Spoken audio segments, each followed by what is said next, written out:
MNA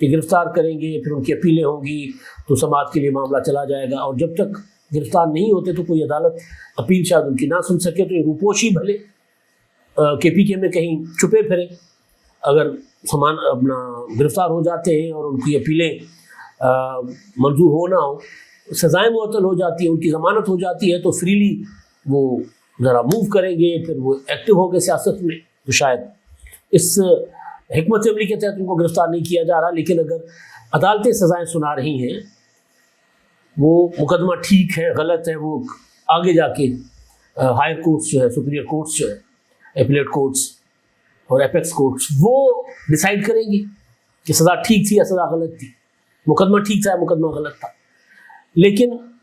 اس وقت جو position ہے وہ یہ ہے کہ ملک کی عدالتوں سے سزا پانے والے لوگ دندناتے پھر رہے ہیں، اور وہ سیاسی لوگ ہیں، کل کو دیگر جرائم پیشہ لوگ بھی اسی طرح سزائیں پا کے کسی بھی جگہ پر جا کر پناہ لے لیں گے، تو آپ کیا کریں گے؟ کیونکہ ان کو خیبر پختونخوا کی حکومت نے پناہ دی ہوئی ہے۔ خیبر پختونخوا کی حکومت اپنی ریاستی عدالتوں کے خلاف بغاوت کر رہی ہے، تو کوئی ایکشن نہیں ہو رہا۔ بہرحال اب دیکھتے ہیں اس میں کیا ہوتا ہے۔ لیکن عمران خان صاحب کا مقدمہ ہے آج جی ایچ کیو حملہ کیس میں، ان کی انسداد دہشت گردی عدالت کی سماعت تھی۔ فیصلہ یہ تھا کہ پہلے کہ جی ان کو اڈیالہ میں ٹرائل ہوگا، پھر فیصلہ کیا گیا کہ وزارت داخلہ کی طرف سے کہ اڈیالہ میں نہیں ہوگا، اوپن کورٹ میں ہوگا، لیکن عمران خان صاحب کو ویڈیو لنک پر پیش کیا جائے گا، اور ویڈیو لنک کی ریکارڈنگ کوئی نہیں کر سکے گا۔ عدالت میں موجود وکلا یا جو بھی ہو وہ ویڈیو لنک کی ریکارڈنگ نہیں کر سکیں گے، چیز باہر نہیں آئے گی۔ آج جیسے ہی عدالت نے، انسداد دہشت گردی کی عدالت نے کارروائی شروع کی، تو عمران خان صاحب ویڈیو لنک پر حاضر تھے، اور عمران خان صاحب کے وکلاء نے مخالفت کی۔ انہوں نے کہا کہ جی ویڈیو لنک پر نہیں، آپ عمران خان صاحب کو براہ راست یہاں پیش کریں۔ اور دوسرا انہوں نے کہا کہ جی ہمیں کل ملا تھا نوٹیفیکیشن ویڈیو لنک کا، لہٰذا ہم نے اس کو ہائی کورٹ میں چیلنج کرنا ہے، تو ہم اس لیے پہلے ہائی کورٹ میں جائیں گے، پھر ہم یہاں کیس کی کارروائی کا حصہ بن سکتے ہیں، جب تک ہم ہائی کورٹ سے فیصلہ نہ لیں۔ تو اس پر پروسیکیوشن نے کہا کہ جی یہ بے شک ہائی کورٹ چلے جائیں، مقدمہ نہیں روکنا چاہیے، تو عدالت نے مقدمہ نہیں روکا۔ عمران خان کے وکلاء نے کہا عمران خان صاحب کو کہ جی ہم نے بیک آؤٹ کا فیصلہ کیا ہے، تو لہٰذا ہمارا مشورہ یہ ہے کہ آپ کسی قسم کی کوئی اس کارروائی کا حصہ نہ بنے۔ تو عمران خان ویڈیو لنک پر تھے، اور پھر ویڈیو لنک آف کر کے وہ چلے گئے عمران خان صاحب۔ اب اس میں فردر کیا ہوا، کچھ ایک اور ڈرامائی موڈ بھی آیا کہ ایک گواہ کا پتہ چلا جو پروسیکیوشن کا تھا، وہ تو ملک سے باہر چلا گیا ہوا ہے، پھر ایمرجنسی بنیاد پر ایک نئے گواہ کا بندوبست کیا گیا، تو 2 گواہوں کے بیانات ریکارڈ ہو گئے۔ آگے چل کے اس پر کسی موڈ پر جب امپورٹنٹ چیز آ جائے گی تو ڈسکشن کریں گے۔ لیکن جو اس میں جو ہے نا ڈرامائی ایک موڈ یہ تھا، گواہ کا جو ہے وہ بھاگ جانا، اور نئے گواہ کا ایمرجنسی بتایا کہ جی ہم نے ایمرجنسی بنیادوں پر ایک نیا گواہ جو ہے وہ آپ کے سامنے لے کر آئے۔ بہرحال اچھا، اب اس میں جو مزیدار چیز ہے نا میں آپ کو بتاؤں کہ نہ حکومت کل کے یا ریاست یا وزارت داخلہ اپنے کل کے موقف پر قائم ہے، نہ عمران خان صاحب۔ پہلے جب عمران خان صاحب آزاد تھے، فریلی موو کر رہے ہوتے تھے، جلسوں میں جاتے تھے، ریلیاں نکال رہے ہوتے تھے، پریس کانفرنسز ویڈیو لنک کے اوپر، یا وہ جو کیا ہوتا ہے ویلاگ کے ذریعے پریس کانفرنسز کیا کرتے تھے، ملتے تھے لوگوں سے، ٹکٹیں بانٹ رہے ہوتے تھے، سارا کچھ کر رہے ہوتے تھے۔ اس وقت جب ان کو کوئی عدالت بلاتی تھی تو شاخانہ کا مقدمہ ہو یا 9 مئی کے والے مقدمات ہو یا کوئی اور مقدمات، کیونکہ 9 مئی کی گرفتاری کے بعد وہ رہا بھی ہو گئے تھے، عمران خان صاحب کا ایک موقف ہوتا تھا کہ یہ مجھے گرفتار اپنا عدالتوں میں سماعت کے لیے نہیں بلا رہے، یہ میرا مجھے ڈیتھ ٹریپ کر رہے ہیں، مجھے میرے موت کے لیے انہوں نے جال بچھایا ہوا ہے، تو یہ جو مجھے بلا رہے ہیں یہ گرفتار کرنے کے لیے نہیں، مجھے مارنے کے لیے، مجھے قتل کرنے کے لیے بلا رہے ہیں۔ لہٰذا وہ کہتے تھے کہ جی مجھے ویڈیو لنک پر لیا جائے، مجھے سیکورٹی تھریٹس ہے۔ جب عمران خان صاحب کو گرفتار کیا گیا جیل سے، اچھا حکومت کہتی تھی کہ نہیں جی کوئی نہیں، ہم سیکورٹی کا بندوبست کریں گے، ایسا کوئی ایسا ان کو خطرہ نہیں ہے۔ اور جب عمران خان گرفتار ہو گئے 5 اگست کو، جیل گئے، عمران خان صاحب کہتے ہیں کہ مجھے تو عدالت میں پیش کریں۔ آپ کو یاد ہوگا نیب کے ترامیم کے خلاف جو عمران خان صاحب کی پٹیشن تھی، اس میں وہ کہتے تھے کہ عمران خان صاحب کہتے ہیں کہ جی یہ جھوٹ بول رہے ہیں، مجھے کوئی سیکورٹی تھریٹ نہیں ہے، خود اپنے موقف سے پیچھے ہٹتے تھے۔ حکومت اس وقت کہتی تھی کہ نہیں جی ان کو سیکورٹی تھریٹس ہیں، ہم ان کو ویڈیو لنک پر پیش کریں گے، جو ویڈیو لنک پر پیش کیا۔ اب جب حکومت ویڈیو لنک پر پیش کر رہی ہے اس 9ویں کی مقدمات میں تو عمران خان صاحب بیک آؤٹ کرے، وہ کہتے نہیں مجھے اوپن کورٹ پہ لے آئے. تو دونوں مطلب عجیب و غریب ہمارے یہاں تماشے چل رہے ہیں کہ وزارت داخلہ کا جو موقف تھا اس سے وہ پیچھے ہٹ گئی ہے کہ ان کو سیکورٹی تھریٹس نہیں ہیں، اور عمران خان کا کل کا جو موقف تھا کہ مجھے سیکورٹی تھریٹس ہیں اور میں اگر پبلک عدالت میں گیا، اوپن کورٹ میں گیا تو مجھے تو مار دیا جائے گا. وہ آپ کو یاد ہوگا بالٹیاں پہن کر جاتے تھے صرف یہ دکھانے کے لیے کہ مجھے بہت شدید سیکورٹی تھریٹس ہیں،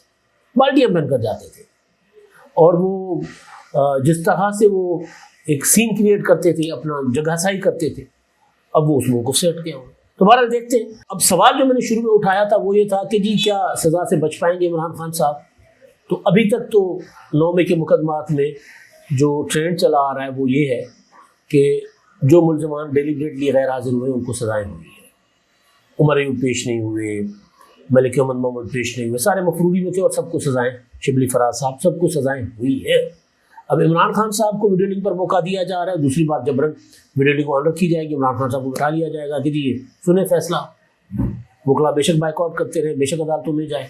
ہائی کورٹ سے کیا ان کو انصاف مطلب جو ریلیف مل رہا ہے. ہائی کورٹ کہے گی کہ بھائی آپ نے خود آپ کی پٹیشنس پڑی ہمارے پاس کہ عمران خان کی جان کو خطرہ ہے. تو یہ ایک صورتحال ہے. دوسری جناب ایک انٹرنیشنل خبر رساں ادارے کو انٹرویو ہے ہمارے DGI پاکستان کے جو ہے پاکستان افواج کے ترجمان لیفٹیننٹ جنرل احمد شریف چودھری صاحب کا، جرمن جریدہ ہے، ان کو انہوں نے انٹرویو دیا ہے اور انہوں نے کہا کہ جی ہمارے پاس مستند شواہد موجود ہیں کہ غیر قانونی افغان باشندے اور بھارتی فوج کے افسران پاکستان میں ہونے والی دہشت گردانہ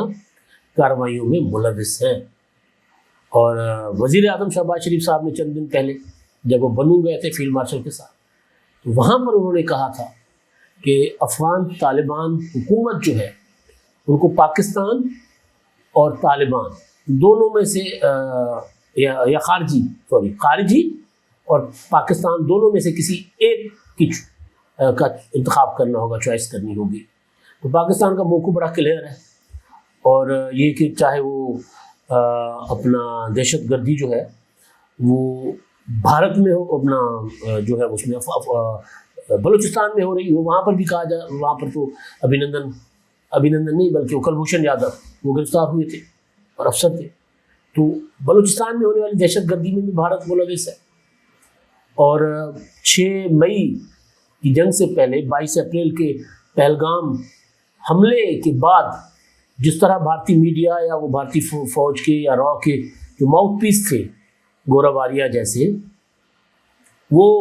اگر کہتے رہے کہ یہ سارے ہم کروا رہے ہیں، ہم اب انڈیا حملہ کرے گا پاکستان کے اوپر، تو ادھر سے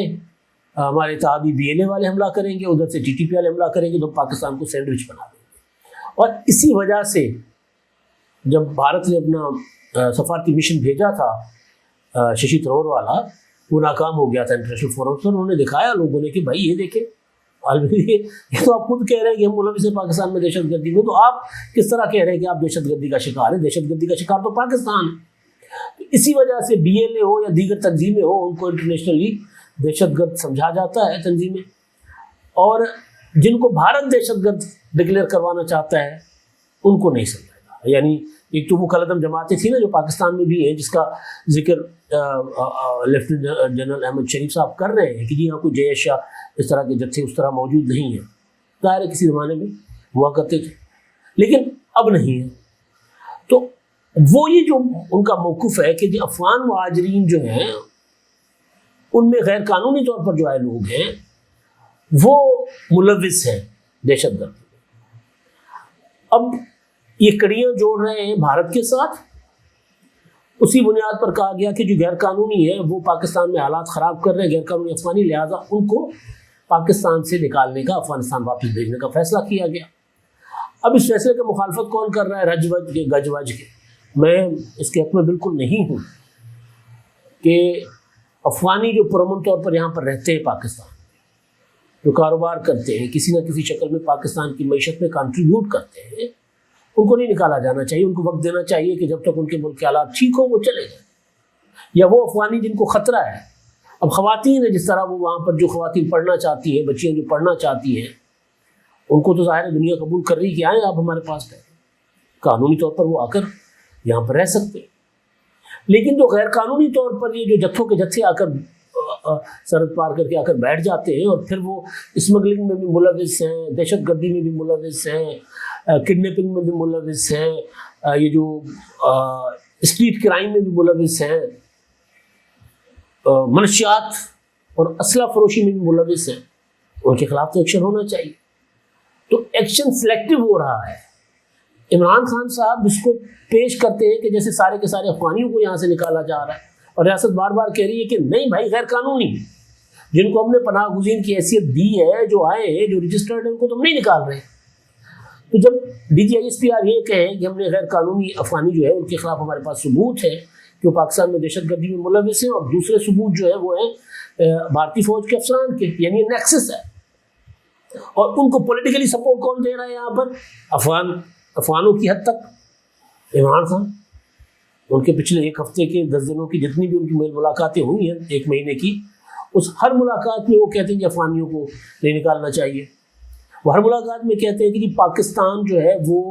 افغانستان کے ساتھ زیادتی کر رہا ہے۔ اب تو انہوں نے یہ بھی کہنا شروع کر دیا کہ دہشت گردی false flag operation, false flag ہے، یعنی ہماری ریاست کا موقف یہ ہے کہ دہشت گردی ہندوستان کروا رہا ہے،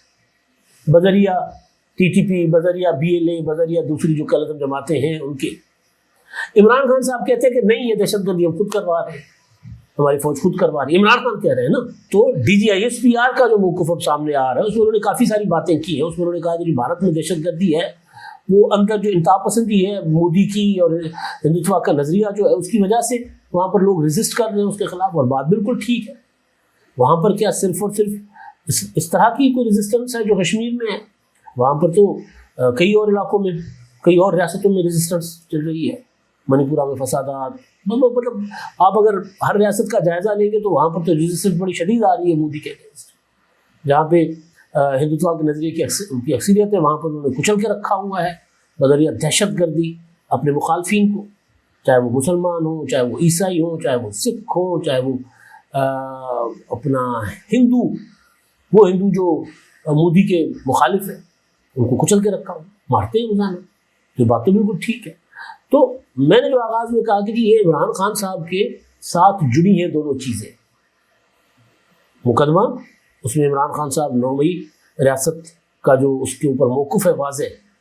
وہ یہ ہے کہ وہ آرمی چیف کے خلاف ایک بغاوت کی ناکام سازش تھی، وہ انقلاب اندر سے، فوج کے اندر سے ایک انقلاب لانے کی کوشش تھی، اور جس کا اظہار عمران خان صاحب کچھ الگ الگ انداز میں 9 مئی کی گرفتاری کے بعد جو رہائی ہوئی تھی ان کی، تو اس دوران بھی میل ملاقات کرنے والوں کے سامنے اس کا اظہار عمران خان صاحب کرتے رہے ہیں، کئی بار کرتے رہے ہیں۔ تو بہرحال اب دیکھتے ہیں معاملات کدھر جا رہے ہیں، لیکن جو ڈیولپمنٹ ہوئی ہے،